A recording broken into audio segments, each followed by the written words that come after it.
Es esmu audzināta tā, ka aktieri neslimo. Tu nevari palikt stāvoklī, tu nedrīkst slimot, un tev ir jebkāda agregāta stāvoklī, arī 40 grādu temperatūra, vai tev tikko nomirs kāds radinieks, jāiet un jāspēlē. Tas nav vispār apspriežams. Kā ir ar naudas pelnīšanu teātrī? Ļoti slikti bija tad, kad es sāku. Es atceros precīzi alga 35 lati.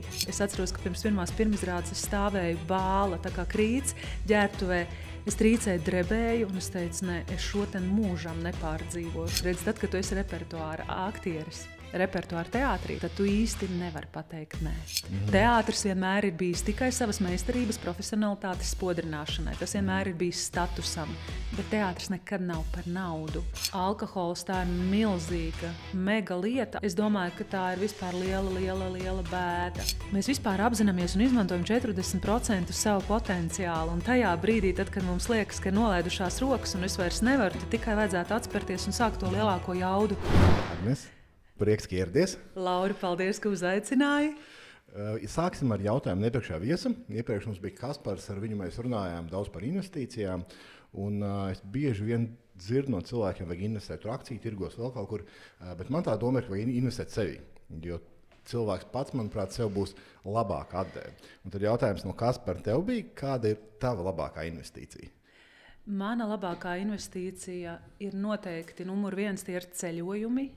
Jo tie man dod ārkārtīgi daudz iedvesmas, prieku un jaunu informācijas apmaiņu, jo ceļojumos es savācos daudz stāstus vienmēr no cilvēkiem. Un otrs, protams, pašizaugsme. Vērtīgi kaut kādi instrumenti, kā labāk pārdot, coachingu sesijas, mentori.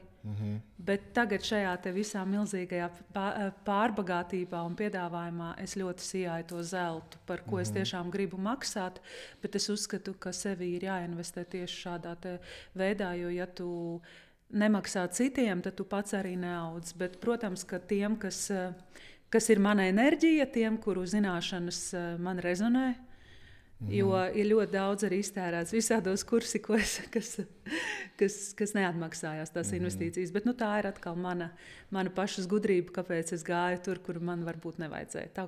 Es ceru, ka es atbildēju. Kas ir tie faktori vai kaut kādas lietas, kā tu izvērtē, teiksim, šobrīd vai kaut kādu coachingu ņemt vai kaut kādus kursus? Ir kaut kāds veids, kā tu jau zini, tas būs labs vai slikts pirms iegādājies? Parasti tie foršie koči dod labu bezmaksas saturu, un es skatos uz saviem rezultātiem. Ja tas, ko viņi runā, ko viņi piedāvā, man ātri ielīst, un es to varu integrēt dzīvē, tad es zinu, ka es pirkšu arī no viņa maksas pakalpojumu. Pārsvarā visi tā strādā. No sākuma ir bezmaksas saturs, bet ļoti bieži tajā bezmaksas satura stadijā es saprotu, ka es tur negribu iet dziļumā. Tātad es neesmu gatava maksāt par to produktu, līdz ko es redzu, ka tas saturs, kas tiek dots tāpat, mani norezonē, un es no viņa sāku saņemt, burtiski no kaut kādām dažām lietām, dažām frāzēm sāku saņemt reālus rezultātus savā dzīvē, kaut vai izmainot vienu lietu, es saprotu, ka es tur vēlos iet dziļumā. Šī metā šeit ir daudziem problēmu. Daudzi dod uz āru bezmaksas, teiksim, tādu vidēji labu saturu, bet lielāko pusi patur pie sevīm un domā, šo es došu pa maksu. Un tad varbūt cilvēkā tu paskatās un liekas, tur jau nekas labs nav, neies tev uz to maksas ceļu. Tas ir atkarīgs no koča personības, jo tie, kas ir dāsni, un es to vienmēr esmu pārbaudījusi dzīvē, tā tas ir arī sieviešu vīriešu attiecībās, jebkurās attiecībās, arī sabiedriskajās, jebkurā interaktīvajā sabiedrībā. Ja tu esi dāsns un tev ir ko dot, tad tu dod daudz tāpat, un tas cilvēks, tad, kad viņš būs gatavs, atgriezīsies pie tevis tad, kad viņš būs gatavs tev samaksāt. Ja tu dod tikai to minimumu, un to es arī ļoti enerģētiski uzreiz nolasu informatīvā laukā, ja viņš mani iekārdina un iedod man tā, bet vairāk neko, tikai tad, ja es samaksāšu, tad man ir skaidrs, ka tur es pagaidīšu un paskatīšos, kas sekos tālāk. Es ļoti rūpīgi šādus, jo tās programmas jau nav lētas, mēs te nerunājam. Mēs te nerunājam par 10 eiro. Kas bija tas brīdis, vai drīzāk jāsaka, tas varbūt tā lieta, kas tev motivē kļūt par aktrisi? Kas bija tas starts? Tas starts bija manā ģimenē noslēpts. Mana mamma ir teātra kritiķe. Un būtu dīvaini, ja man nebūtu kaut kā vilcis uz to teātri. Viņa mani sāka no 7 gadiem vadāt līdzi. Mēs dzīvojam Siguldā, bet braucām uz Rīgu. Un es ļoti daudz redzēju. Bet tāds lielais motivators, ko es arī aprakstu savā grāmatā, kas man ir iesēdies zemapziņā ļoti, ļoti dziļi, bija Vija Artmane. Jo pēc vienas izrādes, tad jau man bija kādi 11 gadi, es redzēju, ka no Dailas teātra stāvēju uz Bruņinieku ielas, tā man vispār tāda zīmīga iela. Stāvēju pie dienesta ieejas, gaidīju, kad mana mamma būs parunājusies profesionāli ar galveno režisoru. Iznāca sieviete, aktrise, es nezināju toreiz ne vārdu, ne uzvārdu, bet viņas cēlums, staltums, viņa bija baltā mētelī ar baltu platmali vai gaišā, bet man ir tieksmi idealizēt. Man, teiksim, tā man liekas, ka bija balts. Un tas, kā viņa aizgāja pa to Bruņinieku ielu, es vienkārši stāvēju un atplastu muti domāju, klau, ja visas aktrises ir šādas, tad es arī tā gribu. Tas staltums un cēlums, es viņu pat nebiju redzējusi uz skatuves. Viņa tajā dienā nespēlēja tajā izrādē, ko mēs skatījāmies. Un tas bija kurā brīdī? Cik tev gadi bija tad? Pateikšu 13, 14. Jā.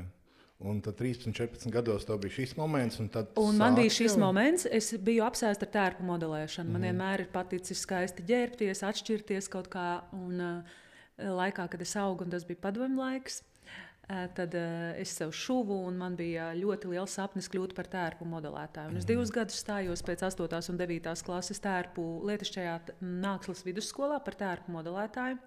Bet toreiz bija milzīgs konkurss, un es neizturēju. 1. gadu paliku aiz svītras, 2. gadā būtu varējusi iestāties metālkalējos un pēc tam pāriet. Bet es biju ļoti strikta, jaunības maksimāls. Man teica, ja es netieku tur, nu tad man nevajag. Un tad bija tā, ka es notralināju to pēdējo laikam vasaru pēc 10. klases. Nē, 10. klasē man mamma aizbrauca uz Ameriku, un viņa teica, pielikšu tev pie vietas, aizēju sagatavošanas kursiem aktieros. Un tur es nokļuvu tādu brīvdomātāju un superīgu cilvēku kompānijā, un es sapratu, ka tā ir vide, kur es vēlos būt. 17 gados iestājos, un kaut kā tā tas viss aizgāja. Mans sapnis par modelēšanu pārvērtās sapnī par aktiermeistarību un aktiermākslu, tāpēc, ka es vienkārši biju tik slikta skolniece vidusskolā, ka ar saviem 12 trīniekiem nekur citur es nevarēju domāt startēt, un mēģināju aktieros. Un kā sākās vispār tas aktieru ceļš? Tā man droši vien tāda profesija ļoti, ļoti sveša, ļoti tālu. Sākumā ir kaut kāda kursa vai skola, vai izrādēs uzreiz piedalīties? Dažādi. Principā integrē studentus jau uzreiz. Es iestājos 17 gados, tātad pirmajā kursā, un jau 18 gados mēs bijām uz Dailas skatuves. Mēs bijām Zosis, Nila Kolgersona brīnišķīgā ceļojumā. Manu labāko draudzeni un kursbiedreni Reiziju Kalniņu paņēma par Nilu. Un mēs sākām praktizēt. Mums bija tādi pelēki maisi ar spārniem, un mēs lidojām un spēlējām fonu. Un tā tad jau mazas tādas lomiņas bija no 2. kursa. Paralēli bakalaurs ir 4 gadi. Un, lai tā vieglāk saprastu visi toreiz, un tagad nekas nav mainījies, tas ir darbs no 8 rītā, tad, kad tev ir vingrošana, tad, kad tev ir balets, akrobātika, viss iespējamais, aktiermeistarības līdz 10 vakarā. Un tā ir 6 reizes nedēļā, ar brīvdienu tikai svētdienā. Un tā tu kapā 4 gadus. Un tad tu tiec teātrī. Bet mēs bijām pirmais kurs, kurš nebija paredzēts nevienam teātrim, jo agrāk bija tur nacionālais kurs, Dailas kurs, un tad tu zināji, ka tu garantēti tiec tajā teātrī. Bet mūsējais bija tāds, ka tie teātru režisori, tā kā tādi, kā lai saka, nezinu, kā to sportā sauc, bet, vārdu sakot, tevi nāk un izvēlas. Un mums bija piedāvājums abām 2 no 3 teātriem, un tad mēs paskatījāmies, kuros teātros aiz mums ir jaunākās, vecākās aktrises, un apskatījāmies, ka Dailai mums būs visvairāk darba, un mēs nekļūdījāmies. Tā arī bija. Mēs ietikām uzreiz iekšā, un no 1. sezonas aizgāja 5 lomas gadā. Un tas ir ko turēt. Tas ir iestudējums 2 mēnešus, tad ir pirmizrāde, līdz ko tev ir jauna, tev nāk jaunās izrādes klāt, un tā tu vari noiet un tik līdz 20, 30 izrādēm mēnesī, ja tu esi visu laiku spēlējošs repertuāra aktieris. Kas varbūt bija tas pats grūtākais sākumā vispār? Es biju ļoti kautrīga. Man pirmkārt vispār nebija balss. Balss man atvērās tikai katru dienu strādājot un guļot uz grīdas un uz galda ar grāmatām uz vēdera un strādājot pie rezonatoriem. Tad es biju ļoti kautrīga. Es vispār aktieros gāju tikai tāpēc, lai spētu izdarīt kaut ko uz skatuves, ko es dzīvē nevaru izdarīt. Tas man atrāva vaļā tādu, man bija vispār arī tāds mazpilsētas provinciāls kompleks, jo es esmu no Siguldas. Un uz Rīgu es pārcēlos, kad man bija 13, 14, uz vidusskolu tieši. Pats grūtākais, kas vēl bija, bija tā nenormālā centība, jo es esmu ļoti atbildīga bijusi vienmēr. Un, paldies Dievam, arī ļoti darba spējīga, bet es baigi centos. Un tikt vaļā no centības, lai tā pārietu atbrīvotībā, tad, kad ir kaifs uz tevi skatīties, nevis tu tikai centies. Ja? Tas bija ļoti grūti. Bet uz to aiziet pirmie karjeras gadi. Es atceros, ka pirms pirmās pirmizrādes es stāvēju bāla, tā kā krīts, ģērbtuvē. Es trīcēju, drebēju, un es teicu, nē, es šo ten mūžam nepārdzīvošu. Jo tas uztraukums, kas ir pirms pirmizrādēm, pirms lielām publiskām uzstāšanām, un Dailē tas ir 1100 vietas, tev ir jārunā ar savu tikko pirms 4 gadiem nostādīt, sākt balsi, veidot to balsi. Tur, lai tevi dzird 23. rindā, jo 80. gadu beigās, tad mēs runājam par 90. sākumu. Es sāku teātrī strādāt 93. Tur nebija vēl nekāda mikrofona, kas palīdzētu tavai balsī. Tad jau ļoti skaļi jārunā, vai ne? Ļoti skaļi un skaidri. Jā. Tu stāvi tur, proscēnijā, un vēl tur ir milzīgi daudz rindas. Un visiem, kas sēž pēdējā, ir tevi jādzird. Tu iedomājies skuķim 21. gadā tādu atbildību. Tas bija ļoti traki. Kā ir ar tām pirmajām lomām? Noteikti tev ir kaut kāda personība, un tām lomām arī ir kaut kādas personības. Cik ļoti tas saskanēja varbūt tavu personību ar personībām, kas bija tās pirmajās lomās, kas jāatveido? Mani uzreiz uzlika tādā diezgan lielā stereotipā. Varonis mīlētājs. Bet es vienmēr esmu apgalvojis to, ka tu nevari lomā nospēlēt neko, kas tu neesi pats iekšienē. Un katra loma mani arī veidoja kā cilvēku. Man deva vairāk dramatiskas lomas. Kaut gan es pēc daudziem gadiem teātrī atklāju, ka es arī varu būt ļoti laba komiķa un spēlēt komēdijās un būt smieklīga, kas man liekas ļoti svarīgi visiem. Iesmiet gan par sevi uz skatuves, gan dzīvē. Bet tās sievietes, ko es atveidoju, bija tādas ļoti komplicētas, un man vajadzēja daudz rakties sevī, un daudz es arī skatījos dzīvē. Es ļoti skatījos dzīvē uz prototipiem, kurus es varētu paņemt, nokopēt un izmantot savās lomās. Nevis nokopēt, bet iedvest viņiem savu dzīvību. Tas ir tāds krājēja, vērotāja, atdarinātāja, eksperimentētāja darbs. Plus tu vēl dzīvo savu dzīvi un neiekšā tajās pieredzēs, jo es uzskatīju vienmēr, ka tu nevari nospēlēt neko, ko tu neesi izdzīvojis. Es nedomāju tā, ka man, lai spēlētu slepko, vajadzētu kādu tūlīt nogalināt. Nē. Bet tā staigāšana pa nāža asmeni un tā vēlme saprast, kas ir tur dziļāk, manī vienmēr ir bijusi. Nav tā, ja teiksim, tu gatavojies kaut kādai lomai konkrētai, ka tu pati ikdienā arī ārpus teiksim, no teātra vai ārpus teiksim, no filmu studijas paliec tāda, kā ir tā persona tajā filmā vai teātrī. Es tev piekritīšu. Un te ir bieži tas pārnesums, ko skatītāji nesaprot. Viņi skatās kaut kādu seriālu, viņi pierod pie kāda aktiera atveidotā tēla, un viņi domā, ka tas aktieris tieši tāds pats ir dzīvē. Tā īsti nav, bet tas, ka tad, kad es pilnīgi pamanīju, ka mana zemapziņa, tas tīri neapzināti. Tad, kad man ir jāspēlē kaut kāda konfliktējoša, ļoti agresīva, tāda jaudīga loma, es sāku mājās kasīties jau. Zini, kā tu no rīta pamosties, un tu saproti, ka tev vakarā ir jāspēlē, un tu sāc jau visu apkārt sev tam pakārtot un provocēt. Tas notiek neapzinoties. Es zinu, ka Edvards Pāvils, tad, kad viņam ir bijis jāspēlē trakas lomas, esot teātra koridoros skrējis un kājas sitis pa visām durvīm, lai dabūtu to vajadzīgo sajūtu. Bet ir vēl tāda lieta, kā tas, ko tu spēlē, tas sāk atkārtoties vai notikt vai piepildīties tavā dzīvē. Tā ir arī vēl viena lieta, ko es nenovēlu nevienam. Kā vispār ir ar lomu izvēli? Man arī vienmēr bija tāds sajūta, kā tikko teici, ir kaut ko spēlē uz skatuves, droši vien ir iespējamība, ka tas notiks arī tavā dzīvē. Ir bijuši kaut kādas lomas, kur, teiksim, paskaties, nezinu, vai tur rakstu stāstu vai kas ir teātrim apakšā? Ir kaut kāds raksts stāsts? Luga. Luga. Tā, ka tu dramatizējums. Apskaties šo lugu dramatizējumu un saproti, es šo lomu negribu. Tā ir kādreiz bijis? Man ir bijis, jā. Man ir bijis tā Maskavā, kad es daudz filmējos un man piedāvāja scenārijus, kur es ieraudzīju, ka galvenā varona tiek pakārta vai pakaras vai kaut kādas tādas lietas. Es no tādām lietām esmu atteikusies. Man ir ļoti bieži, man tā nav bijis, bet es atceros, ka bija viena loma Bīstamie sakari, visi zin to filmu. Tur ir tāds pavadinātājs un tur daudziņa visāda līmeņa un vecuma sievietes apkārt, un man piedāvāja lomu, kur vajadzēja baigāt kailināties uz skatuves, un es gāju pie galvenā režisora un teicu, šis man nederēs, es nevaru šo. Viņš man teica, labi, viņš man iedeva citu lomu, un vienalga sanāca tā, ka viņš man tur izģērba.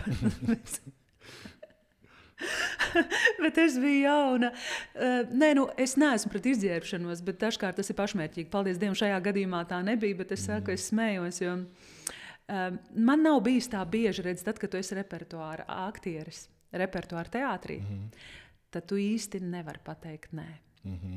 Tad, kad tu vēl neesi nekāds stārs, tu esi mazais zobratiņš tajā visā mehānismā un aktierim vai katru lomu. Tāpat kā tu nedrīkst slimot, jo tad tu esi profesionāli vienkārši nepieskaitāms aktieris. Vispār es esmu audzināta tā, ka aktieri neslimo.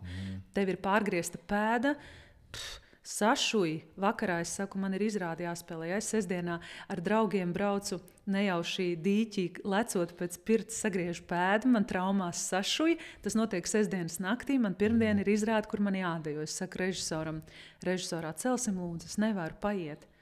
Nē, mēs neatcelsim, viss ir izpārdots. Ko es daru?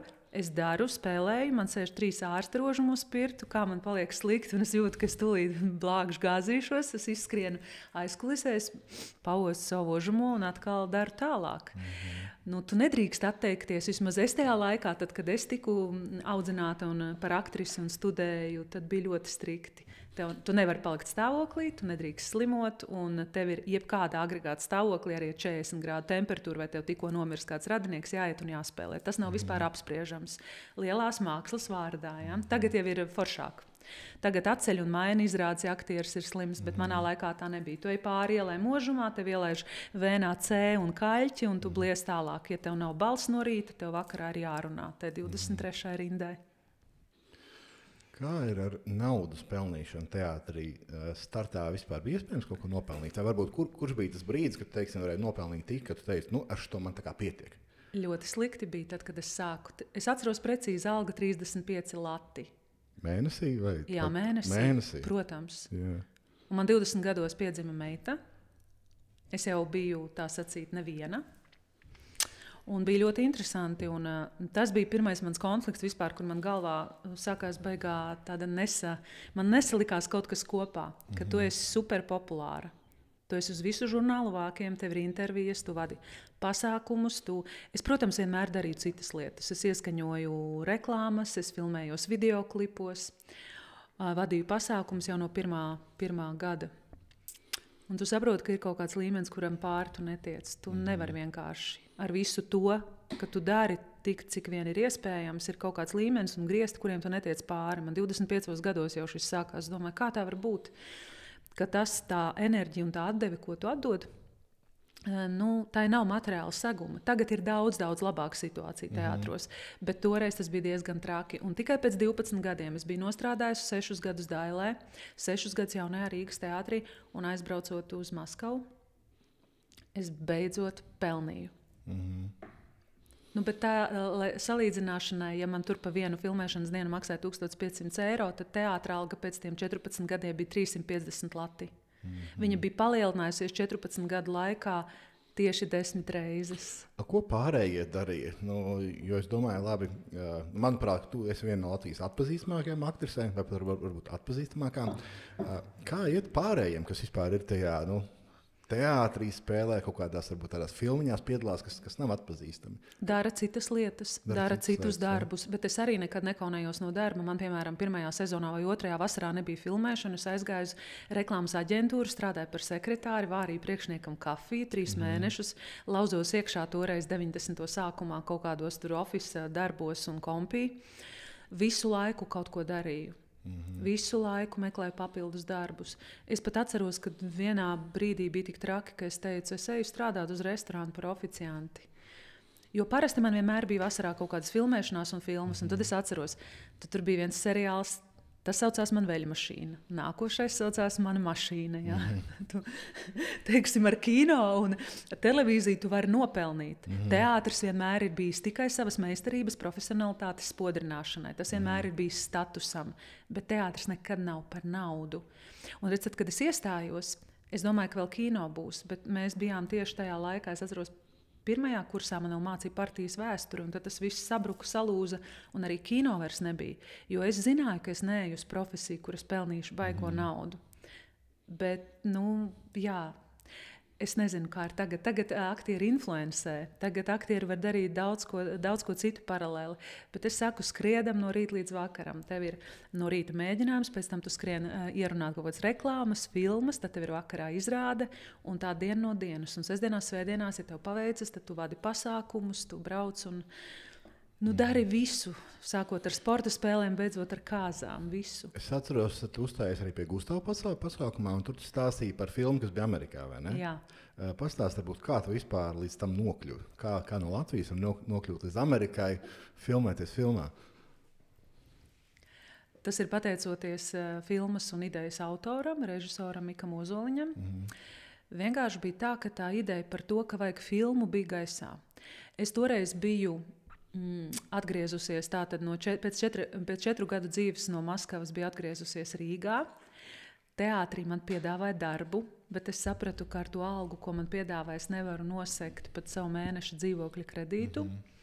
Un es aktīvi sāku domāt, what's next, ko tālāk. Un tieši tajā laikā es iepazinos ar Miku, un mēs sākām taisīt biznesa plānu tāmi un sākām staigāt pie investoriem, lai dabūtu. No sākuma nebija doma par Ameriku. No sākuma bija doma par mazbudžeta filmu Latvijā, bet saliekot ciparus, mēs sapratām. Un tas ir ļoti interesanti. Bet tā tiešām bija, ka Amerikā nofilmēt ir lētāk. Kā tā? Es tagad neatcerās precīzi, neskatoties uz to, ka SAG, kas ir Screen Actors Guild, to aktieru honorāri bija vislielākā mūsu sadaļa. Naudas sadaļa izdevuma izteiksmē. Kameras, operators, viss mēs burtiski tos ciparus rēķinājām.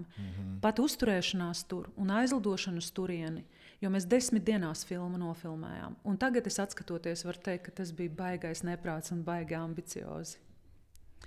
Bet, jā, mēs aizbraucām, izpētījām, vispirms tur mums bija tāds check-ups, mēs apskatījāmies, kas tur notiek. Mums vajadzēja atrast visus locationus, un mēs arī abi to filmu producējām no nulles. Kopš tā laika es neizmetu nevienu čeku, jo es zinu, ka viss var saimniecībā noderēt. Tātad no 2008. 9. gada.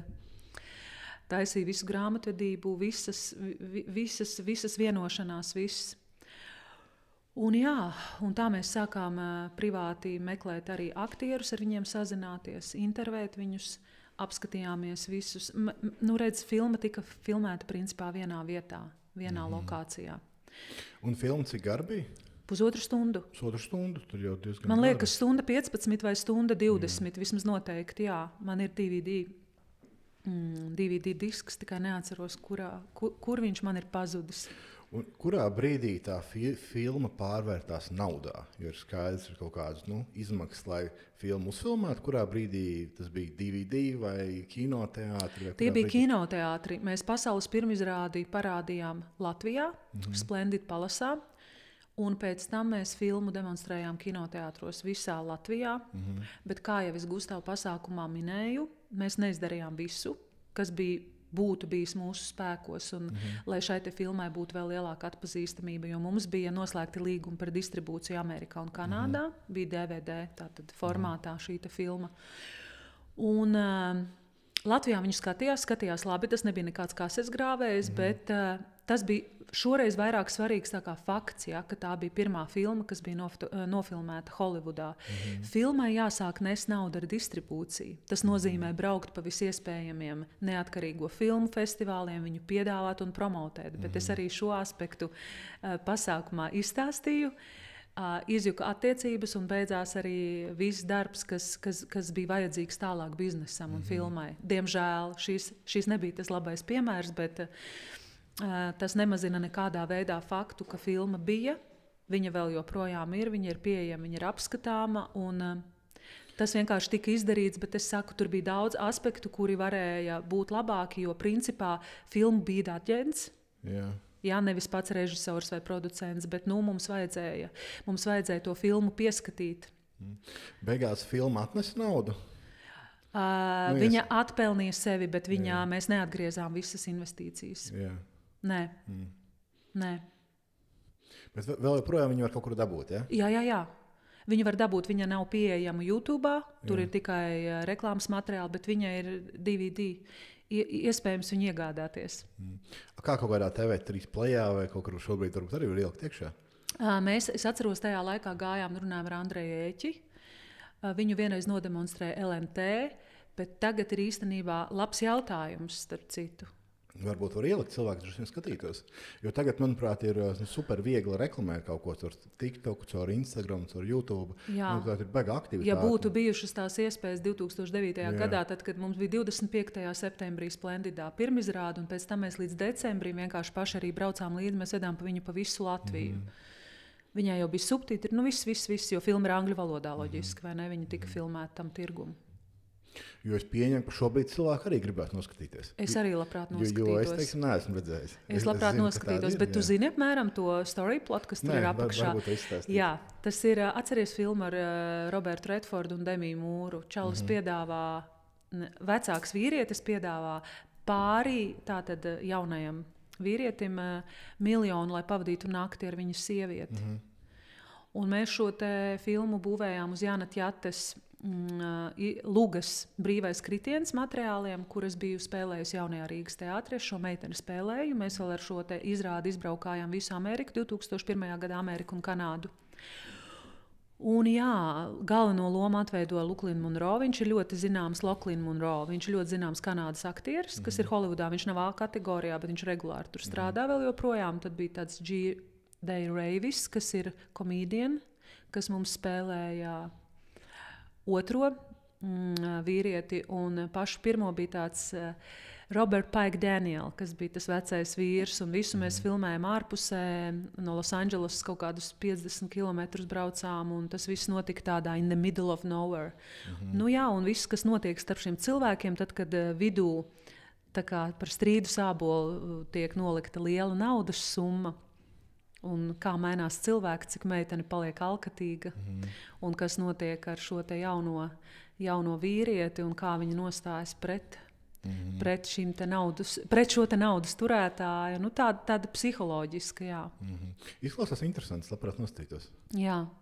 Nu, es mēģināšu kaut kur atrast to disku, bet kopš 2000. gada es esmu pārvākusies 4 valstīs tik neskaidām daudz reizes, ka es nezinu, kur viņš ir, un tagad īstenībā visi tie nesēji ir kaut kādā veidā jādigitalizē. Kas ir bijuši varbūt kaut kādi grūtākie projekti vai grūtākās lūgas? Kas ir bijis pats grūtākais, varbūt grūtākais, ko ir izdevies realizēt? Grūtākais? Nu, vienas filmas dēļ Sniega karaliene, tad, kad es filmējos 2006. gadā, man bija jāmācās ģitāru spēlēt. 2 mēneši man bija dots laiks. Protams, ka es imitēju, es neiemācījos spēlēt, bet tas bija ļoti grūti, jo, lai tu kadrā izskaties sakarīgs, es visu lomu dēļ esmu ļoti daudz ko apguvusi. Piemēram, slaugt gobi man bija jāmācās. Tas gan nebija filmai, bet tas bija reklāmai, braukt ar moci. Ja? Kaut kādas tādas lietas, kuras tu normālā dzīvē varbūt nedari, bet kino dēļ tas ir jādara. Un neskatoties uz to, ka es esmu beigusi 5 klases gan tikai muzikas skolā, izrādē man ir jāspēlē klavieres, tas ir grūti, ka tev atkal ir jāņem instruments un jādara tas. Tātad šīs te lietas, un visgrūtākais psiholoģiski man bija pēdējā loma, ko es uzskatu arī par savu labāko līdz šim. Tas bija jau tad, kad es biju izvandījusies pa visu pasauli un atgriezos 2014., 15., 16. gadā Dailē. Jaunais režisors Toms Treinis, kuram toreiz, manuprāt, bija tikai 23 gadi, man uzaicināja spēlēt Kam no vilka kundzes bail. Un tā bija ļoti izaicinoša loma, jo galvenā varone visas 3 stundas atrodas vieglākā vai smagākā reibuma stāvoklī uz skatuves. Tas no manis prasīja ļoti lielu spēku koncentrēšanos, jo tā loma man nedevās rokās. Man likās, ka es neko vairs kā aktrise nevaru. Tā ir smaga loma, un tā ir tāda loma, ko spēlē visas pasaules. Elizabete Taylore spēlēja šo lomu. visas lielās mega zvaigznes, un es domāju, un tas man bija kā pierādījums, ka es tomēr beidzot ar viņu tiku galā, jo grūti man gāja. Mums bija tā bez mazai. Es atceros, toreiz es Solstonā ļoti aktīvi strādāju, un mums arī bija mega labi gāja, un es vienu vakaru sēdēju Dailē, es teicu, klausieties, čaļi, es jums visiem samaksāšu, jau vilku ārā no summas naudu, klausieties tikai, lai man šis nav jāspēlē, jo šis būs baigais fails. Bet beigās viss beidzās labi. Es saku, pēc pārunām kafejnīcā, kur mums režisors pateica, nu, veči, ja jūs nesaņematies, tad mums tiešām nav to skatītāju laiku un naudu, ko tērēt. Kaut kā bija tā, ka es atceros, jā, mēs sēdējām. Es pārdomāju dzīvi nākamajā rītā, tad pilnīgi neatmodusies netīriem matiem trenupsenēs atnācu. Kaut kas man bija nokritis, tāds svarīgums vai cenšanās, vai tā ņemšanās ap to lomu, kas neiznāca. Un es pēkšņi vienkārši tā pilnīgi autentiski, mierīgi apsēdos, un tā loma bija klāta. Dažreiz vajag sadzīvot vienkārši un nonākt līdz sevī, lai tu varētu izdarīt kaut ko, kas saucās loma. Un šī bija vispār pēdējā loma, kas to bija, vai tu vēl projām kaut kur spēlē? Tā bija pēdējā, mēs vairs nespēlējam viņu no 18. gada, manuprāt, mēs 3 gadus viņa bija repertuārā, mēs arī braukājām pa Latviju, bet šobrīd es esmu parakstījusies uz vienu avantūru. Es neteikšu, kas tas ir, bet vasarā būs atkal jāpaspēlē. Tepat Latvijā, ja? Tepat Latvijā. Jā. Un, ko tu šobrīd arī dari? Kaut ko paralēli? Es biju redzējis, kaut kad bija tie Soulstones. Jā, vēl joprojām ir. Joprojām ir, jā. Jā, mēs nosvinējām 11 gadus decembrī. Man ir tikai online režīmā. Man vairs nav studija, kur var atnākt cilvēki, ko mēs izmantojam arī ļoti daudz pasākumiem, meistarklasēm. Bet tas tagad ir nominimalizējies, jo manā dzīvē ir ienākusi jauna lieta, kas ir energoterapija. Un principā tas ir tas, kas tagad nevis noņem vai paņem visu manu fokusu, resursu un enerģiju, jo tā ir jauna lieta, par kuru Latvijā maz kas zina. Un tas nozīmē, ja tu ej arī kaut kādu jaunu lietu, tev ir jāmaina pirmkārt identitāti, jo visi bija pieraduši ir aktrise Agnese, un tad Agnese pārdod rotas, un tagad, ko viņi dara, kaut kāds energoterapijas tājas cilvēks liek uz galdiem. Un kāds mērķis tām terapijām ir? Mērķis terapijām ir sabalansēt. Ļoti vienkāršoti blakus liekot psihoterapiju, par kuru mums Jungs un Freids ir izstāstījis, un kāpēc mēs pateicoties viņiem zinām, kas tas ir. Psihoterapija strādā ar mūsu prātu un psihi. Tev ir problēma, tu nāc un tu viņu risini. Pēc tam mainot uzvedības modeļus, jau rokoties dziļāk līdz saknē, bet neviens psihoterapeita kabinetā nedomā par to, kas notiek ar tavu fizisko ķermeni un enerģijām. Kā tu tiec pēc tam galā, pēc tā seansa? Tas principā ir tavā ziņā, vai ne? Kā mēs katrs sevi būstojam un kā mēs katrs sevi padaram rīcības spējīgu un kvalitatīvu un jaudīgu. Tad lūk, energoterapija var burtiski, un tā nav nekāda raķešu zinātne, izmērīt tavu lauku, energo lauku. Auru sauc kā gribi. Mēs to darām ar rīkstītēm. Tātad tā ir pilnīga fizika. Tajā brīdī, tad, kad tas lauks ir vaļā, tad viņš stāv tā, un tad, kad viņš varās ciet, tad, kad viņš beidzas, tad viņš ir ciet, un tad viņš aizvarās ciet. Tāpat mēs ejam cauri, sākot no 7. līdz 1. pa visiem enerģētiskajiem centriem, sauktiem čakrām, bet es negribu izklausīties pārāk ezotēriski, bet tieši tā tas ir enerģētiskie centri. Un arī ar šīm te pašām rīkstītēm mēs redzam, vai tev ir ciet, piemēram, 7. tas ir tava uzticēšanās augstākiem spēkiem Dievam. Ja tev tur ir ciet, tas nozīmē, ka tu paļaujies tikai uz sevi, ja? Un tu netici šādām lietām. Tas nozīmē, ka kaut kādas lietas, kas ir priekš tevis paredzētas, varbūt nevar ienākt tavā dzīvē, jo tev vienkārši tur ir ciet spēja paļauties un uzticēties. Otrs ir 3. acis, 6. Tas nozīmē, kā tu dzirdi sevi, savu iekšējo balsi, savu intuīciju, savu augstāko es.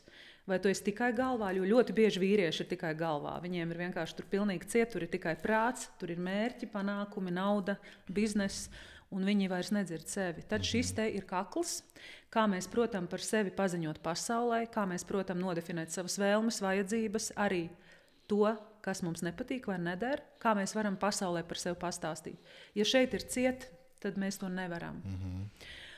Tad ir sirds, kur viss savienojās, jo šeit mums nāk no augšas enerģija uz 7. čakru un no zemes mums nāk uz 1. Un viss savienojas 4. kas ir sirds. Ja mums ir vaļā sirds, tad mēs vienkārši varam darīt lietas ar daudz lielāku jaudu un spēku, un mūsu citi sajūtīs sirds līmenī.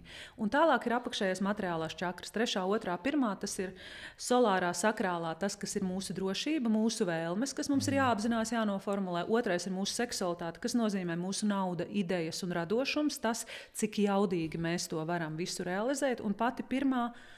ir zazemēšanās, zemes vai pamata čakra, un tā atbild par to, cik tas, ko mēs esam vēlējušies, noformulējuši un izdarījuši, ātri piepildās mūsu materiālajā pasaulē. Un kas ir tie cilvēki, kas nāk ar kaut kādu, kas ir tā problēma? Cilvēks atnāk un saka, Agnes, man ir šitais, man vajag palīdzēt. Viņš pat nesaka, mēs izējam cauri un apskatāmies, un es redzu, kas ir viņa problēma. Tūlīt pateikšu, mums bija sestdien 9 cilvēki. Mēs taisam reizi mēnesī, reizi 3 nedēļās tāds atvērto durvju dienas, lai cilvēkiem, kuriem nav priekšstata, kas tas tāds vispār ir, mazliet iedot tādu shortcutu, tādu īso iepazīšanās seansu. Problēma ir tāda, ka cilvēki pirmkārt nezina, ko viņi grib. Viņi nezina savas vēlmes. Jā, nezina. Viņi kaut ko grib, bet tā ir kaut kāda abstrakcija. Viņi konkrēti nezina, ko viņi vēlas. Un tas ir tāpat, kā pie manis nāca pirkt vīriešu rotas. Man vienmēr viņiem vajadzēja izstāstīt, ko viņi grib, jo viņi paši nezina. Viņiem tā vajag atvieglot dzīvi, vai ne? Bet, ja tu nezini, ko tu gribi, tad tavā dzīvē nekas nevar notikt, jo tev nav pasūtījuma konkrēta. Otrs, tas, ka viņi nedzird ķermeni. Jo ķermenis mums vienmēr dod impulsu, ko mēs gribam, bet tad, kad tev tur viss ir ciet, kājas ciet, otrais ciet, nu kā, tev ir vaļā, bet tu dzīvo un tu ej automātā. Tu neproti ieklausīties sevī, jo, piemēram, mēs runājām sākumā par tiem kursiem, ja, kurus visi pērk un visiem vajag pašattīstību. Tu vari saķert baigo iedvesmu Instagramā skatoties, bet tu vari saķert citu cilvēku vēlmes. Visi brauc uz Balī vai uz Indiju staigā pašramiem un domā, ka tur viņi tiks galā ar savām problēmām, un tev liekas, ka tev arī tur ir jābrauc. Visiem vajag iet uz... Nezinu, ne visiem der meditācijas, ne visiem der kakao ceremonijas, ne visiem der augstās ūdenspeldes. Ir nenormāli daudz veidu, kas der vienam un kas varbūt nepalīdz citam. Bet tad, kad tu sagrābies un dari visu pēc kārtas, tu nozaudē to kompasu, tu vairs pats nedzirdi sevi un nezini, kas ir tas, kas vajadzīgs tieši tev. Kā tu to vari zināt? Tad, kad tu esi vienkārši ticis vaļā no visiem tiem uzslāņojumiem, un tu sev atklāti atzīsti un paklausies sevī, vai tiešām man tagad vajag tur skriet, kur visi skrien, tāpēc, ka tas ir trendā, vai tāpēc, ka visi stāsta, ka viņiem ir baigie rezultāti. Tas, kas vienam ir ok, tev var nestrādāt. Man šķiet, viena no problēmām, kāpēc Latvijā cilvēki, tā teikt, nedzird sevi, ir alkohols. Jā, un arī antidepresanti. Alkohols tā ir milzīga, mega lieta. Alkohols vispār atņem pirmkārt enerģiju, fokusu, skaidrību. Es domāju, ka tā ir vispār liela bēda. Un es pati to varu teikt, jo es pati to zinu pēc sevis. Es pagājušā gada decembra beigās pateicu, ka arī visi šie kompromisi ar nedaudz vīna nedēļas nogalēs ir jāpārtrauc. Nometu arī soltiņu, kas man bija pieaudzis mazbišķiņ. Es vispār nesmēķēju 15 gadus, un tad bija tā, kad man atnāca un draugi vienkārši pēc manas dzimšanas dienas vienkārši mums bija ballīte pie manas mājās un vienkārši tad smukus lomīšus nolika uz galda. Un es domāju, forši, nesmirdi. Un zini, šitā te atkarība, ja, kā viņa izveidojās tik ātri. Un es esmu ļoti pētījusi atkarību jautājumus, arī salduma atkarību, arī nenormālo ēšanas atkarību, arī kafijas atkarību. Mēs dzīvojam no atkarības galā. Un tagad es arī ļoti nopietni to pārdomāju, jo tikšana vaļā no alkohola un no flomīšiem, man tas bija milzīgs solis. Nu, tā, ka bez vispār nekādiem kompromisiem. Tas nav vienkārši vairs apspriežams. Ja? Es domāju, ka tā ir milzīga problēma. Un tagad man ir pilnīgi cits fokus. Labi, vēl nav pagājuši 2 mēneši, tūlīt būs 2 mēneši. Bet man tas ir mega daudz. Jā, jo es jūtu baigo starpību. Mēs arī diezgan daudz par to runājam. Šodien, kad man nav cepurīte, mums ir cepurītes, neesmu loks, vai ne? Ar domu, lai cilvēki nedzer. Un es jūtu baigo starpību, bet es sāku just to starpību tikai tad, kad es no savas mēģināju izspiest maksimumu. Kamēr, teiksim, strādāju tur parastu darbu, 8-9 stundas dienā, es to nejūtu. Bet, ja brīdī ir savs bizness, to jāstrādā nevis 5 dienas nedēļā, bet 7 pa 12 stundām. 24, jā, vai 12/7. Jā. Jo ko es jūtu, kāda ir tā sajūta? Ja es alkoholu nelieto vispār, tagad es lietoju alkoholu reizi pēdējiem 9 mēnešiem, laikam. Es no rīta ceļos bez modinātāja. Es zinu, kas man ir jādara, uzreiz precīzi. Es arī. Un es eju darīt. Bet, ja es izdzeru piekdienā, kaut kādā 3 aliņus, tad visu nākošo nedēļu ir modinātājs, piecelies, sēdi, domā, ko darīt, ko nedarīt. Un tādā miglā nelielā dzīvē visu laiku. Nevis nelielā, bet tā nelielā pārvēršas par tādu miglu, kas pārklāja tavu fokusu.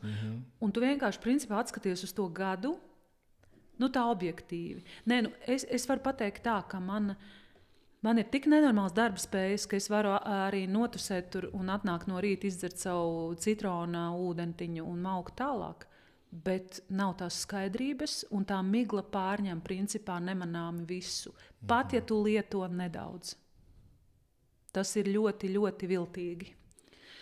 Kā vidējam latvietim to saprast? Jo es to skandinu katru sestdienas rītu, man tā šķiet. Un ir, protams, cilvēki, uz kuriem tas aiziet. Man uz ielas ir pienākuši klāt, es domāju, jau vairāk kā 100 cilvēki, kas teikuši paldies par to, ko tu dari. Es esmu beidzis dzert, es mega tiešām jūtos labāk. Mega. Bet uz lielākā daļā, manuprāt, tas neaiziet. Kā tev šķiet, kas ir tas pirmais solis, lai cilvēki saprastu, ka viss man jābeidz tā dzeršana, man jāsaņemās? Cilvēki baidās ieraudzīt savu dzīvi skaidrā. Viņiem ir labāk aiziet bezfokusā. Es tev pateikšu, kāpēc es dzēru vīnu. Man ļoti patika laiku pazaudēt. Man patika tas, ka es varu, piemēram, tur braucot lidmašīnā, ātrāk sagaidīt. Vai es, piemēram, nekad nevaru lidojumos garos gulēt. Bet es nesaku, ka vīns ir kaut kāda recepte. Es nekad neesmu dzērus vīnu, tāpēc, lai iemigtu. Varbūt tikai lidmašīnā, bet ne vakaros. Ka es lasu, ka cilvēki to lieto kā kaut kādu veidu. Jā. Es domāju, ka cilvēkiem ir bail ieraudzīt tās ziepes, kas tur būs. Un tāpēc ir vieglāk neredzēt neko un aizliet acis. Un darīt to tā konsekventi ilgā laika periodā. Jo tad ir jāsastopas ar atbildību, tad ir jāsāk risināt. Jo alkohols jau mēs zinām, visas šīs vielas ir baigā atsāpināšana. Izbēgšana no realitātes. Izbēgšana no realitātes, bet ir jāsaprot, kāpēc tu to realitāti negribi redzēt. Un ir jāieliek kaut kāda alternatīva tā vietā, kas ir alkohols. Tas ir jāizstāj ar kaut ko. Un, protams, ir jārēķinās ar to, ka mainīsies arī draugi un vide. Bet, manuprāt, tā mana balva un tā jauda un tā enerģija, ko tu dabū, jo es nezinu, tas vienkārši ir jāpamēģina, lai cilvēki izjūt atšķirību. Bet es saprotu, tu nevienam, tas ir fantastiski, ko tu saki, ka cilvēki ieklausās, bet tu nevienam nevari iestāstīt vai palūgt pārtraukt dzert vai smēķēt. To nevar. Kamēr cilvēks pats līdz tam nenonāk, man bija 2 tādi. Es domāju, man sākās tas viss ar energoterapiju. Es no jūnija sāku mācīties, septembrī jau atvērām kabinetu un sākām praktizēt. Un es šobrīd mācos sakrālo kalendāru. Pie skolotāja man ir tāds orakuls. Viņš bija pie Gustava, ja? Pie Gustava pasākumā es viņu ieraudzīju, un mēs kopš tā laika vienkārši sākām studēt. Mums tagad arī regulāri ir laivi Instagramā par kalendāru. Un man Olafs teica, paklausies, energoterapija un vīns, tas vispār neiet kopā, Agnes. Vispār tā kā tev enerģija nav vairs tajā vibrācijā. Es saku, bet kā? Tas taču nav saistīts, vai ne? Mans darbs kabinetā piekdienā un kaut kā tur pēc tam. Nē, tas ir saistīts. Tieši tā, es sev gribēju kaut kādā veidā iedot kaut kādu atlaidītu. Un nē, tas ir pilnīgi garām, tas vispār neiet kopā. Ja tu gribi būt augstās vibrācijās, ja tu gribi lielas naudas, lielus projektus, sadarbības un visi cilvēki, kas ir normāli, kas saprot šīs lietas, neviens nedzer un neko nepīpē un nelieto. Neiet arī uz ayahuaskas ceremonijām. Jo tās visas ir vielas, kas izmaina apziņas stāvokli. Kāpēc tev vajag izmainīt to apziņas stāvokli? Es te nesēžu tāpēc, ka es esmu kaut kāda pareizā, tieši otrādi. Nē, es ilgu laiku netiku ar to galā. Es varēju sev kontrolēt un samazināt, un principā ļoti reti. Bet tad ir vasara, tu atkal nobalējies, un vienā brīdī tu saproti, ka tas ir pa daudz, tas vispār nav ok. Un otrs bija, es izlasīju Ralfa Gaupšteina grāmatā 2 teikumus. Izmet savas cigaretes un nolaid savu alkoholu podā. Man tieši ar to pietika. Šo te energoterapiju, tu teici, Instagramā tu par to runāji, ja? Es par to Instagramā runāju, jā. Tik tu kā tu neesi? Vajadzētu. Man liekas, ka TikToks ir tāds tirgus. Man liekas vienkārši, ka tas ir nekontrolējams process, ja tu kaut kādu info palaidi TikTokā. Man vajadzētu būt TikTokā. Jā. Man liekas, ka man nav resursa. Un, saprot, man ir Soulstones Instagrams un man ir manējais. Un es knapi pagūstu apdarīt tās lietas, bet iedot kādam citam, lai viņš stāsta par energoterapiju TikTokā manā vietā, vajadzētu, vai ne? Jo var jau palaist to pašu, kas ir Instagramā, vienkārši uz TikTok. Es zinu, bet tas tā nestrādā. Atdeve ir cita. Es esmu kaut ko mēģinājusi. Mēs taisījām sociālos eksperimentus. Mēs vasarā ar manu kolēģi, ar kuru šobrīd taisam energoterapiju, Elīnu, gājām, lūdzām mums pie saktas pirkt ziedus, tad mēs gājām uz tirgu, tad mēs gājām apskauties ar cilvēkiem. Mums vajadzēja ļoti daudz uzdevumus darīt.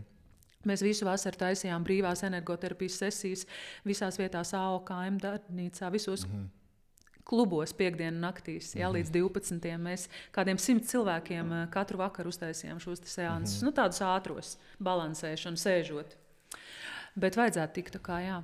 Jo, protams, atdeva būs savādāk, bet mums galvenā platforma ir droši vien šobrīd YouTube, bet vispār agrāk bija TikToks. Es vienkārši liku Instagramā to, kas ir TikTokā. Protams, rezultāti ir sliktāki, bet rezultāti tāpat ir tīri labi. Bet garām tādām dziļām sarunām un tādai lielai informācijai vairāk noderīgs ir YouTube, neapšaubām. Noteikti, jā. Ir skaidrs, ka ne Instagramā, ne TikTokā cilvēks nesīsies 10 minūtes, 15 minūtes. Tas vienkārši nebūs, tur būs minūte, pusotru. Jā, tur mēs vairāk uz tiem rīliem, bet man ir arī gari tādi ļoti dziļi laivi un tādi lasījumi un viss kaut kas tāds. Bet jā, es saprotu par TikToku. Es tur esmu, bet es tur neko nedaru, jo man ir, tas prasa ikdienas aktivitāti. Jo tur tas saturs baigi ātri iziet. Ja tiešām, jo, zin kā Instagramā vajag sekotājs, lai cilvēki tur labi redzētu. Varbūt rīlos un tik daudz, bet TikTokā tu ielies vienu labu video bez sekotājiem. Tur uzreiz aiziet 50,000, 100,000. Un beig foršā tāda platforma, kur cilvēkiem uzzināt par tevi. Jā, man kaut kā baida, man tas viss baida, jo man liekas, ka tas līmenis mums kaut kas bija salīdzinājis, ka TikToks ir tā kā tirdziņš. Un... TikTokā ir ļoti daudz komentāru uzreiz. Es zinu. Tas bija pie mūsējā, kur man tas džeks nenopirka tos ziedus. Tur bija wow. It īpaši sākumā, labi, tad, kad ieliec 100 video, 1000 cilvēku zina, kas tu esi, bet sākumā ir baigi daudz negatīvā komentāru. Baigi. Ir. Man draudzene brauc uz Saint-Tropez un pajautāja, vai viņi nevar izvest ar jahtu. Viņai 6,5 miljoni. Noskaties, jā, un komentāru gūzma. Viņi paņēma vienkārši visu worldwide. Protams, tas viņai neatved varbūt uzreiz Latvijā energoterapijas klientus. Bet jā, tur un TikTokā tas arī aizgāja vienkārši nereāli. Tev YouTube ir? Nē. Varbūt vajag. Jo par šo, ko tu dari, es teiksim, vispār nebiju dzirdējis. Man bija tā, ka es it kā Instagram izmantoju. Pagaidi, mēs bijām diskusijās pie Gustava uz skatuves. Es par to runāju. Es nebiju diskusijās. Skaidrs, tad tu jau biji prom uz to brīdi. Es mājās biju. Jā. Bet jā, par to ir jārunā. Bet redzi, cilvēkiem ir vieglāk, man ir vieglāk runāt par to problēmu, ko mēs viņiem risinām. Jo tiešām tad, kad cilvēki sakārto šo enerģiju, piemēram, es izstāstīšu vienkārši. Es redzu, bija pirmais speakers pie Gustava, ja? Un viņš man 2 dienas iepriekš pateica, Agnes, tev nav 7 minūtes, tev ir 5. Man tas diezgan stresēni, ja tev liels topiks ir jāizstāst 5 minūtēs. Un mana kolēģi uzlika uz galda un uztaisīja darbu. Pirmkārt jau viņi man uztaisīja darbu un man no 15 metriem. Tad, kad es sāku mācīties energoterapiju, man bija 3,5 metri. Mūsu lauks nozīmē to, cik mēs lielu ietekmi varam atstāt uz cilvēkiem, uz augstajiem kontaktiem, kā mēs varam viņus aptvert, kā lai mēs esam ieraugāmi un redzam pasaulē. Viņi man uztaisīja uz 30. Mums tur Brīvības ielā ir tāds koridors, tur vienkārši tālāk vairs nav kur atkāpties. Ja? Tur ir siena. Bet tas ir nereāli. Ko dod tas mazais darbs, kaut vai pusstunda, jo mēs to enerģiju pa visiem meridiāniem cilvēkam caur ķermeni izdzenam. Saproti, es strādāju ar galvu, bet tā enerģija iet līdz pirkstiem, līdz kāju pirkstiem. Un tāpat mēs strādājam ar ekstremitātēm, ar rokām un ar kājām, un viss ir uz to brīdi vaļā. Un es vienkārši kā pirmā aizgāju, man bija nenormālā jauda. Nenormālā. To arī cilvēks var just ar video, kā domā? Vai tikai esot klātienē? Tikai klātienē. Energoterapija nav par video. Un ja kāds stāsta, ka viņš var terapeitot caur ekrānam, man vajag dzīvu cilvēku, man vajag viņam pieskarties. Es varu iedot to teorētisko daļu, bet es nevaru viņam izdarīt darbu. Cilvēks arī kaut kā sev var palīdzēt šādi mums ir vesels vingrinājuma komplekss, un mēs tagad arī plānojam palaist klātienes tādu mācību kursu tiem, kas vēlas apgūt. Jo tagad tūlīt jūnija sākumā, jau pēc 3 mēnešiem mūsu skolotājs no Losandželosas būs klāt, un mēs atkal mācīsimies jau nākošo līmeni. Un cilvēks var pats sev veicot manipulācijas ar rokām, sakārtojot visu, ejot pa šiem centriem. Mēs varam sev ļoti labi palīdzēt, masējot, zinot, kā tur, piemēram, sievietēm, ja viss stress sakrājas potītēs. Ir tāds Beverlīs Ilzas tiltiņš, tāds kauliņš pie mūsu ceļiem ārpusē, un velkot no tā līdz centram, kas ir potīte, un to masējot, tāpat masējot pēdas, mēs varam ļoti forši sev noņemt stresu. Un mēs to visu stāstam, un cilvēks var to pats praktizēt mājās. Bet tā ir nenormāli jaudīga lieta, jo tā ir vispār energoterapija, nevis nākotnes profesija, bet tas ir tas, kas ir tagad, jo sēžot gadžetos, virtuālajās realitātēs, cilvēki vairs nenotiek normāla enerģijas apmaiņas ar cilvēkiem, un tas, piemēram, cik daudz enerģijas mēs liekam projektos un attiecībās un visā vispār nosaka visu, kas mums notiek, jo es neesmu redzējis nevienu veiksmīgu cilvēku ar ļoti zemu enerģijas līmeni. Manuprāt, kāds tur bija runājis, es nezinu, tas, protams, vienmēr var mainīties, Trumpam ir 12 metri.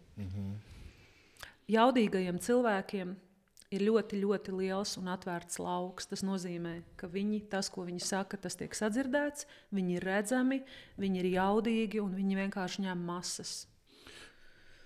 Kas pēc tavas uztveres ir tāds veiksmīgs cilvēks, vai kas priekš tevis ir panākumi?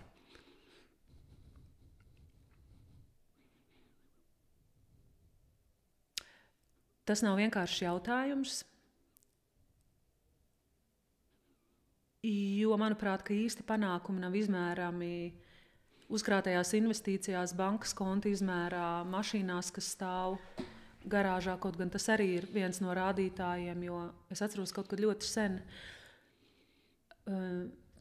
kaut kas arī no tādām autoritātēm, no izcilībām teica, ka ja tev ir problēmas, ja tev ir tāds liels intelekts un ja tu esi tik advancēts, tad kur ir materiālais pierādījums, ja tam, ka tu cīnies un tev kaut kādas lietas nenotiek vai neiet. Īsti panākumi ir nevis sasniegt, bet noturēt ilgā laika periodā. Noturēt interesi par sevi, darīt aktuālas cilvēkiem, cilvēcei svarīgas lietas, jo es ātri salīdzināšu tās savas 3 darbības, teiksim, mēs runājam jau par ilgu. Nē. Es tikai paskatos, lai saplānotu, cik mēs ilgi varam runāt. Dot cilvēkiem emocijas, man teica viens coach, tas ir tāds Agnese diezgan primitīvs dopamīns. Jā, viņi atnāk, tu viņiem iedod, tu viņiem izskret, tu viņiem uztaisi būstu, viņi aiziet un baigām emocijām, bet principā viņa dzīvē nekas baigi nemainās. Bija tur izrāde vai filma, jā. Un tad atkal taisīt kaut kādas rotas un kaut ko materiāli viņiem uzlikt, un viņi jūtās labāk, un viņi jūtās tajā tavā laukā un enerģijā, un viņi jūtas skaistāki. Tas ir mazliet kvalitatīvāks dopamīns. Bet realitātē iedarboties uz cilvēku, mainīt viņa dzīvi, pieskarties viņam caur rokām, dvēselē, tas ir viskvalitatīvākais dopamīns, jo tas dod baigo gandarījumu arī sirdī. Un es vispār saprotu, ka lieli panākumi, kas man ir panākumi, ir mainīt kaut ko globālā līmenī. Man, piemēram, bija šī, un vēl joprojām ir šī tāda idealizācija, ka Rīgu vajadzētu padarīt par apskāvienu pilsētu, kur katrs cilvēks var saņemt apskāvienu, kas ir tik ļoti nepieciešams, cilvēcīgi svarīgs, par atvērtas sirds pilsētu. Un, manuprāt, ka īsti panākumi ir tas, principā, tas, ka tu uztausti laika tendences un kalpo cilvēkiem un padari šo te pasauli ar savu eksistenci par labāku vietu. Un cilvēki, tas ir tas 2. līmeņa darbskolas stāstīja, vai ne? Tu atstāji sevis kaut ko paliekošu, kaut kādas vērtības. Un, manuprāt, panākumi ir tas, ka runājot par tevi, vai tu esi dzīvs, klātesošs vai jau aizgājis, cilvēki smaida. Kad tu esi atstājis atmiņu nozīmi, veicis kaut kādas mazas revolūcijas tajā jomā, ko tu dari.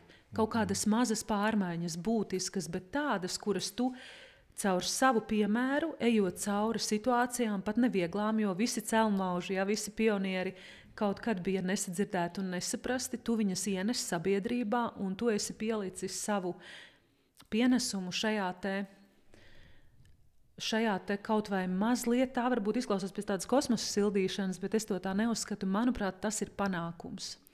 Panākums, ka cilvēki saprot, ka tas, ko tu dari, ir vērtība. Ka tu radi vērtības. Un tev šobrīd šķiet, ka tu esi sasniegusi tādas panākumus? Nē. Vēl nē, bet tu zini, manī vairs nav tā egoistiskā. Aktierim liekas, ka vajag panākumus, lai tev ir labas recenzijas un tādas. Nē, bet tu zini, es vispār varu atklāt pateikt, ka es tikai šobrīd vispār sāku apzināties to savu jaudu un potenciālu, kas man bija visu laiku tāds, nu viņš tur kaut kur bija, bet es viņu tā kā neticēju viņam, jo man liekas, ka tas ir arī grāmatā mans paša prāts, mans paša cietums. Mēs vispār apzināmies un izmantojam 40% savu potenciālu. Un tajā brīdī, tad, kad mums liekas, ka ir nolaidušās rokas un es vairs nevaru, tad tikai vajadzētu atspērties un sākt to lielāko jaudu. Nē, es vēl esmu ceļā uz saviem panākumiem. Es neesmu. Es esmu piedzīvojis tādus ārējus panākumus. Bet tad, kad mūsu skolotājs to teica, Agnēs, tad, kad energoterapiju no jūsu rokām būs piedzīvojuši 5000 cilvēki, jo Latvija saprot, kur ir tā problēma, Lauri. Mēs neesam Amerikā, mēs neesam atvērtā sabiedrībā. Labi, tur ir superficial, tad, kad tu pajautā, how are you, tu nemaz, neviens no tevis negaida patiesu atbildi. Bet viņi tomēr ir atvērti, pieņemoši pret jaunām lietām. Ja? Mēs arī gāju Rīgā apskauties jaungadu naktī, un mana kolēģi gāja Ņujorkā Centrāla parkā. Viņai bija daudz vieglāk tur nekā man. Bet stāsts ir par to, ka tad, kad mēs vienkārši to izdarīsim, tad sabiedrība sāks mainīties. Jo Latvijā ir ļoti aizvērti cilvēki. Jā. Mums ir tā viensēta. Apskauties, bet mēs jau nevienam arī nekaramies kaklā, mēs vienmēr lūdzam atļauju. Ja? Bet tas, ka cilvēcība šis robežu šķelšanas laiks un rokas došanas laiks ir pienācis, tas ir pilnīgi skaidrs. Un tie ir tie panākumi, kādus es gribētu.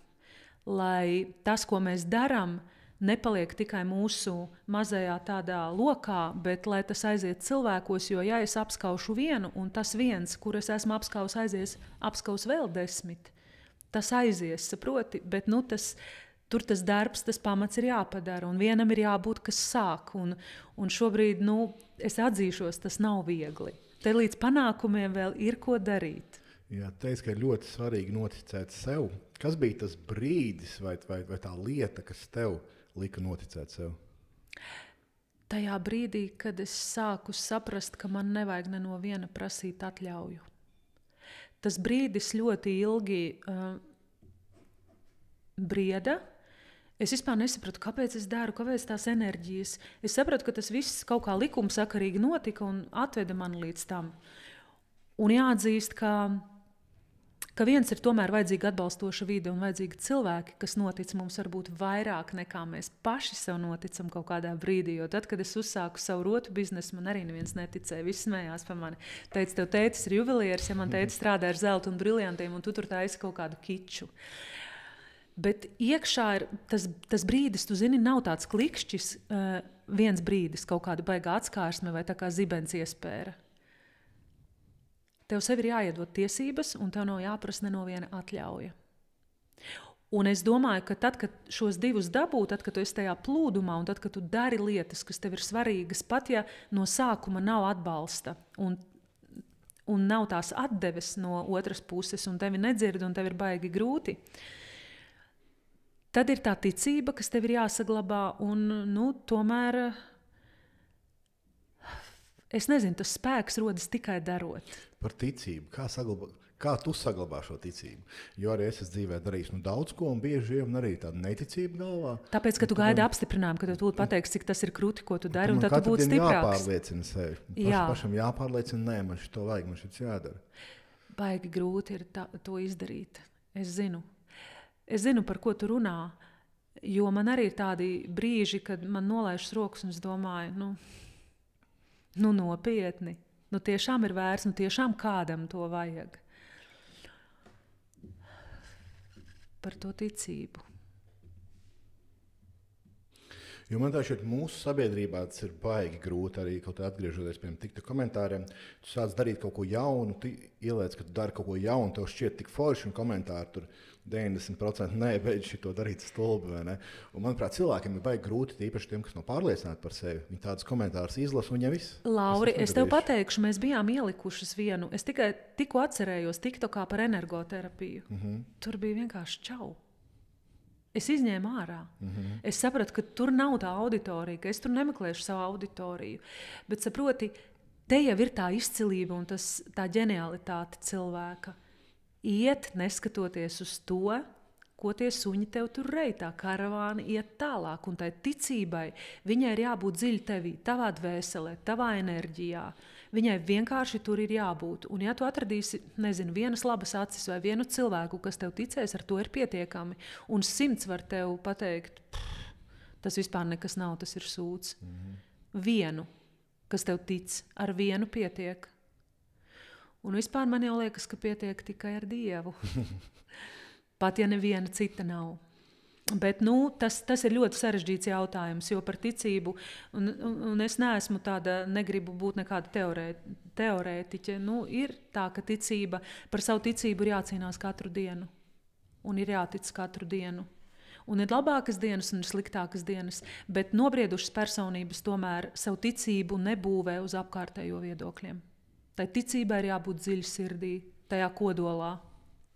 Kā varbūt šo te saprast, jo, protams, būtu labi neklausīties apkārtējos cilvēkos, bet bieži vien varbūt tas, ko tu dari, ir nepareizi.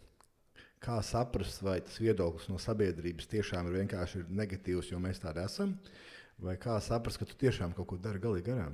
Tev nav pašam tā sajūta, ka tu esi nolaidis lāžu, tev iekšpusē nav šitas te saules pinumā, tas tur. Man noteikti ir, bet es domāju tādam vidiem latvietim, kas vēl aliņus tur piekdienā ietver, un īsti varbūt nemāka sevi ieklausīties. Kā viņam saprast? Viņam vajag saprast. Vai viņam vajag saprast? Lielākā daļa sabiedrības, manuprāt, vispār neko nevajag. Viņi grib saprast. Negrib saprast, negrib kaut ko sasniegt, bet tomēr ir kaut kāda maza daļa, varbūt, kam ir tā nelielā cerība, ka var būt.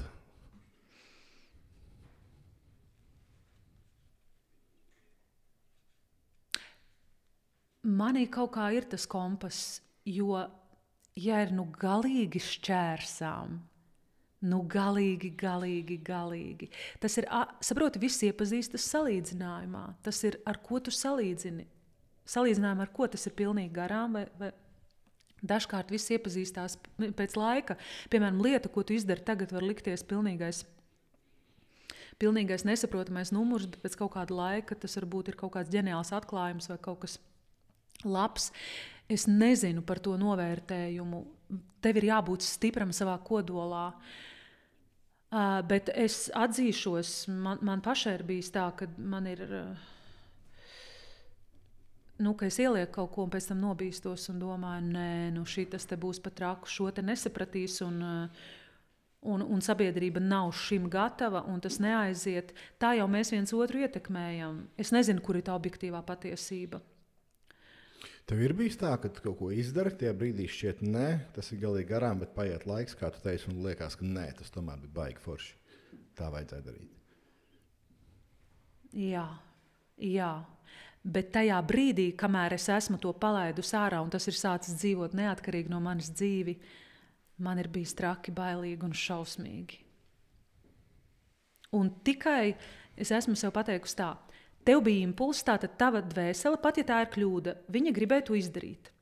Tu to izdarīji, un pēc tam tu sāc domāt par sabiedrības nosodījumu, par kritiku, par heitu, un tu rausties, un te jau ir tas, vai tu izturēsi savu pozīciju, vai tu noraustīsies, un tu netiksi uz priekšu, jo principā visa izaugsme un visas lielās lietas sākas tur, kur ir nepatīkami, neērti, nekomfortabli. Mēs nevaram maukt pa trasēm. Ļoti viegli darīt, kur tu zini, ka būs aplausiņi galā un kur būs tikai cildinoši komentāri. Un ir cilvēki, kas visu dzīvi sēž tajā drošajā komforta zonā un neizkāpj un nepaplašinās.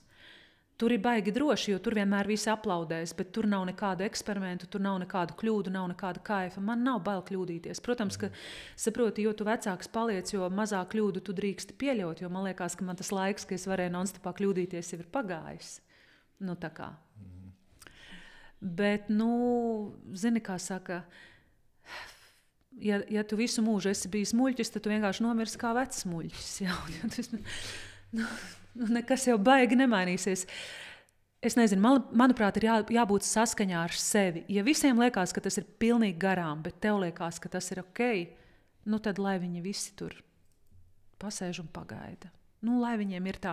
Un, zini, galu galā ir jāatcerās par to, ka visus tik ļoti interesē viņi paši. Tikai un vienīgi viņi paši, nevis tu un tavs fails vai pakaps. Kā tev šķiet, cik vispār sports, kaut kāds varbūt veselīgs uzturs, vitamīnu lietošana ir ar šo visu saistīts? Ka cilvēks sev noticis, ka viņš ir garīgi arī stiprs? Mega. Sports, manuprāt, ir vispār visa panākuma pamatā disciplīna, sports. Un visos gadījumos sports ir, manuprāt, panacēja pilnīgi visiem. Un ir īpaši tiem, kas ir tikuši ārā no kaut kādām atkarībām, veiksmīgi vai mazāk veiksmīgi. Arī es domāju, ka neviens te mūsdienās nav tāds, kurš domā, ka mēs ar pārtiku un ar šo te, ko mēs varam nopirkt veikalos, varam dabūt visas vajadzīgos vitamīnus un minerālvielas, lai gan es šovasar biju ceļojumā ar cilvēkiem, kuri ieraugot to, ko man ir tāda speciāla ceļojuma nedēļā, man ir tāda kastīte, kur man ir salikts katrai dienai. Un viņi ieraudzīja pie brokastīm man to visu epopēju un vienkārši par mani smējās. Ļoti man izsmēja, ka tas ir pilnīgi garām, ka tas vispār nav vajadzīgs. Mēs katrs palikām pie savas patiesības, jo viņi uzskata, ka tieši ar ēdienu var saņemt visu, ka nekas papildus nav vajadzīgs. Tas bija pirmo reizi, kad es saskāros tā, bet es uzskatu, ka tas ir vajadzīgs. Tā ir tāda loģiska ķēde, disciplīna, sports, uzturvielas, kas ir vajadzīgas. Es vispār tagad plānoju iet tādā ilgā, nopietnā eksperimentā, kas saucās medicīniskā badošanās, arī veselības dēļ. Uz cik ilgu laiku? Sākt pa vienai, jo pirms 3 gadiem es izgāju 10 dienas un uzreiz pēc tam norāvu Covidu. Un tagad ir tā, ka mans prāts baidās atkārtot to, jo man liekas, ka es varu nosēdināt imunitāti. Bet principā es esmu tagad saklausījusies arī pa 30 un 40 dienām. Bet tas tā, es nesaku vispār, nedod Dievs, man kāds nāks pie ielas un prasīs, tu nobadojies 30, tāpēc, ka tu to pateici Laurim. Nē, es domāju sākt ar 1, 2 un 3. Manuprāt, tas tāds labs starts, ko es īstenībā bieži iesaku cilvēkiem. Ja tu, teiksim, nevar apēst pietiekami maz, lai tas liekais svars iet nost un grib viņu samazināt, neēst 1 diennakti nedēļā, super variants. Super variants, jo, zin kā, tu samazini pa 15% vidējo kaloriju patēriņu uz dienu. Un diennakti izturēt var jebkurš. Diennakti var jebkurš izturēt. Protams, ir jārēķinās, ka tur var pasāpēt galvu, jo mēs kafiju tajā dienā nedzeram, vai ne? Un tā, bet vispār arī tās turēt to milzīgo, nevis milzīgo, bet kas ir tā intermediate fasting, bet tas arī ļoti labi strādā. Mums vajag dot ķermenim atslodzi. Mēs nevaram visu laiku lādēt sistēmā pārtiku. Tas nav vajadzīgs. Jā, vienīgi par tām ilgajām, tur 30 dienas, 60, kur man tā šeit ir bišķiņ problēma, jo ķermenis proteīnu īsti nemāk uzkrāt. Ķermenim vajag globāltumvielas. Un tad, kad mēs tur neēdam 30 dienas, un praktiski zaudēt daudz muskuļu masu. Ļoti daudz. Jā, to var vīrieši, sievietes to manā vecumā vairs. Es esmu pētījusi arī šo aspektu, nevar darīt. Es uz tik ekstremālām lietām nē. Man pietiks ar to 1, 2. Es domāju, bet ja tu ievieš kā tādu iknedēļas rutīnu, tad tas ļoti labi saregulē visas lietas. Es domāju, tas baigi forši iet iekšā, teiksim, sestdienu, pirmdienu, trešdienu, katru nedēļu, 24 stundas. Jā. Pirmkārt, manuprāt, sākumā tas arī tāds morāls pārbaudījums, vai ne? Grūti, ir taču pierasts ēst. Jo es kaut ko tādu arī praktizēju, vairs gan nepraktizēju, praktizēju pirms kaut kāda gada, laikam, mēģināju. Man baigi patika. Man likās, man enerģija ir 2 reizes vairāk tie dienā. Ir enerģija, jo viņa neaiziet uz ēdienu pārstrādāšanu. Bet tagad tuvojas lieldienas. Man vispār gavēšanas principi ļoti patīk, un šīs askēzes, kuras mēs paņemam ar kaut kādu nodomu, lai kaut ko sasniegtu, man ļoti patīk, ka cilvēki labprātīgi uzņemās. Ne jau tu ej badošanās pirmajās stundās vai dienā klāt, domājot par to, ko tagad es beidzot apēdīšu, ka šitas te murgas beigsies un tu mokies. Ja? Tas ir mindsets, tas ir tas, kā tu sevi nostādi un kā tu ieej tajā procesā. Ja? Un man liekas, ka askēzes vispār ir visu panākumu pamatā. Nevis, ka tu baudi un atļauj sev visu, ko tev šī pasaule piedāvā, bet ka tu kaut kādas lietas noņem nost, bet kaut kādu citu lielāku lietu vārdā. Un dari to labprātīgi, zinot konkrētu motivāciju, mērķi, un tad tev tas ir forši, un tad tas arī nes to rezultātu. Ja? Tas tāpat kā ar kūciņu, nu, tu gribi ēst, tad izbaudi, un nevis šujies par liekām kalorijām un to, ka tu esi dabūjis tagad cukuru injekciju vai taukus. Ja? Kaut ko šobrīd lieto no vitamīniem vispār uzturbagātinātājiem? Tu jau teici, ka lieto, varbūt ko tu lieto, kas ir tas tavs šī brīža komplekts? Es lietoju tātad D, bet tādus riktīgos, ko pērk aptiekā, ampulās, ja? Tad C visu laiku magniju, cinku. Kas man ir vēl? Man ir kauliem vēl. Es lietoju kolagēnu, bet man ir bijušas 3 operācijas labajam meniskam. Kreisai kāja viena operācija, bet man visu laiku ir jālieto kaut kas locītavām, glukozamīnu, tādus medicīniskos. Es visu laiku lietoju locītavām un visu laiku C un D, A. Nu, tas ir tas mans minimums. Kaut kādu hialuronskābi, biotīnu matiem. Biotīnu, jā, biotīnu matiem, jā, tāpēc, ka mati man tagad aug grieznamies no visiem kolagēniem, bet biotīns, es skatījos, ka jums ir labs biotīns un magnijs arī. Sakomplektēsim to vitamīniņas dāvanu arī šodien. Kolosāli.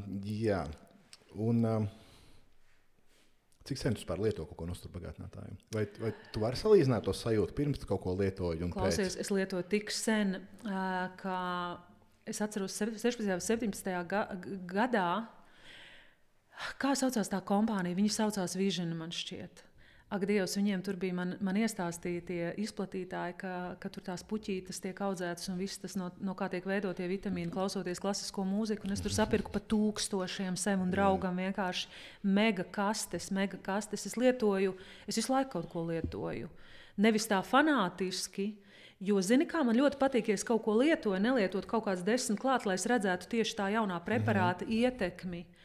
Jo man vienmēr rādītājs ir mans enerģijas līmenis un manu ceļu veselība. Jo tas ir mans vājais punkts, mana ceļa. Ja? Un ja ar to viss ir kārtībā, tad es esmu izgājusi cauri gan koraļu klubam, gan Zino, kur visi arī vēlējušies, protams, mani pievērst tam kā biznesam, bet nē, es vienmēr esmu bijusi kā klients. Man tas ir interesanti tikai kā klientam. Bet visas balansēļas un visu to, protams, ka eļļa mums ir vajadzīga, ja omegas un viss.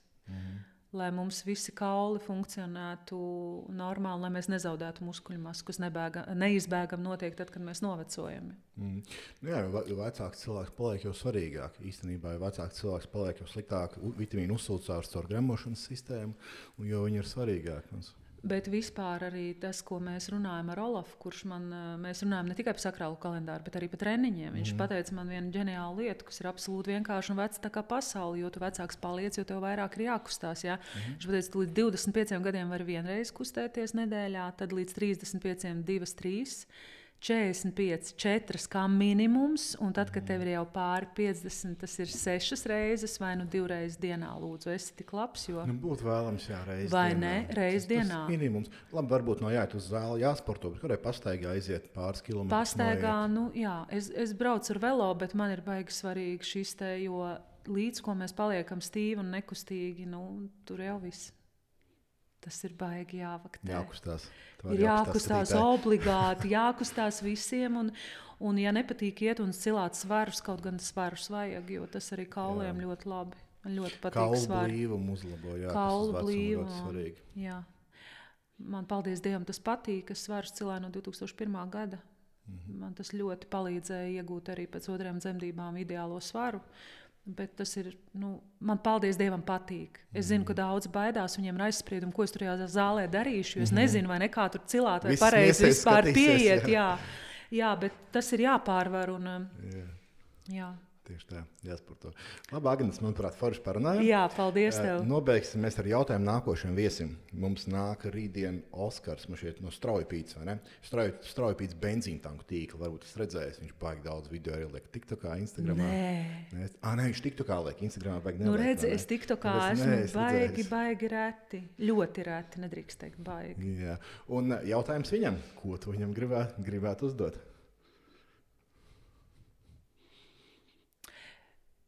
Tā, man bija jautājums par investīcijām, vai ne? Tev bija jautājums, kas ir tava labākā investīcija? Kas ir man labākā investīcija?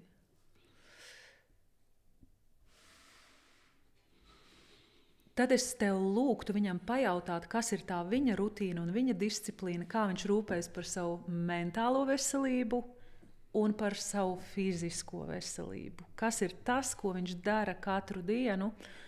Kaut kādas mazās lietas, varbūt pat viņš nepiefiksē, varbūt tas viņam liks šito te pārskatīt, šo te pārskatīt. Jā, jo šobrīd, manuprāt, tās ir tādas divas tēmas, kas ir visiem cilvēkiem tādā mentālā un fiziskā veselība. Jā, manuprāt, jā. Jo bez tā nekur. Līdz ko sāk jumts braukāt vai ķermenis vairs nenes, tad ir beigas. Tas ir ļoti jāpiefiksē sevi, jo tagad arī viss tā informācija nāk par visiem iekaisumiem un vēžiem. Viss, kas notiek apkārt, ir ļoti sevi jāpieskata, savu labāko, mīļāko draugu, sevi. Tieši tā. Labi, paldies. Paldies, Agnes, ka ieradies. Paldies, ka skatījies. Cerams, bija interesanti un tiekamies nākošais. Paldies. Atā.